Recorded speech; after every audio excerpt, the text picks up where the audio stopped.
Good morning. Welcome to another edition of Daily Brew. I'm Art Preuss, pastor of the Naples SDA Church, and thank you for joining us once more.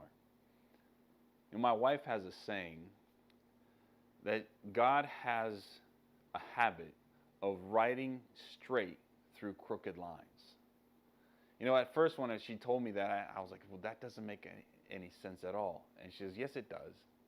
Because God will eventually make his will play out despite the choices that we make. Sometimes when we look at this statement, we can't help but to think about predestination, but that's not what really this is about. When we look at the story of Moses in Exodus chapter 3, verse 10, it talks about God in that conversation with Moses at the burning bush. God says, I have heard my people cry, and I want you to go and deliver them out. It's ironic that God is hearing the people of his covenant crying for liberation.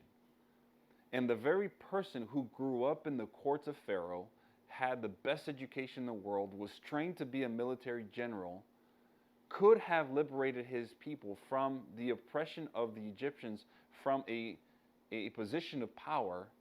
And because of his actions, he murders somebody, has to flee for his own life.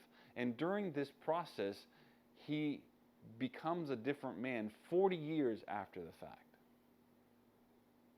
So 40 years later, God appears to him in the presence of this burning bush and tells him to go execute his will, to go before the Pharaoh and to tell him to let his people go.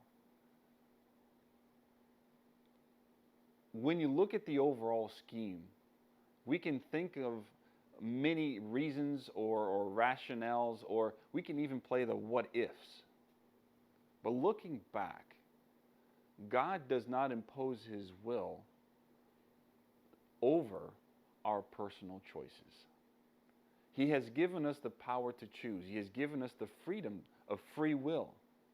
And Moses could have exercised God's will to liberate his people, as I said earlier, if he had remained there, if he had not chosen to kill. But despite what happened, God kept his promise. I am so glad that God is a God who keeps his promise. So the question I want to ask you this morning is, do you? Do you keep God's promises? Or do you keep your promises that you have made to God? I pray that as you go throughout this morning, you will think about the promises and the covenants you have established with God, and that you have kept and that you have broken. And perhaps this is an opportunity for you to reconcile and ask God to continue to uphold his end of the bargain as he had and will continue in my life and in your life. May God bless you and have a wonderful day.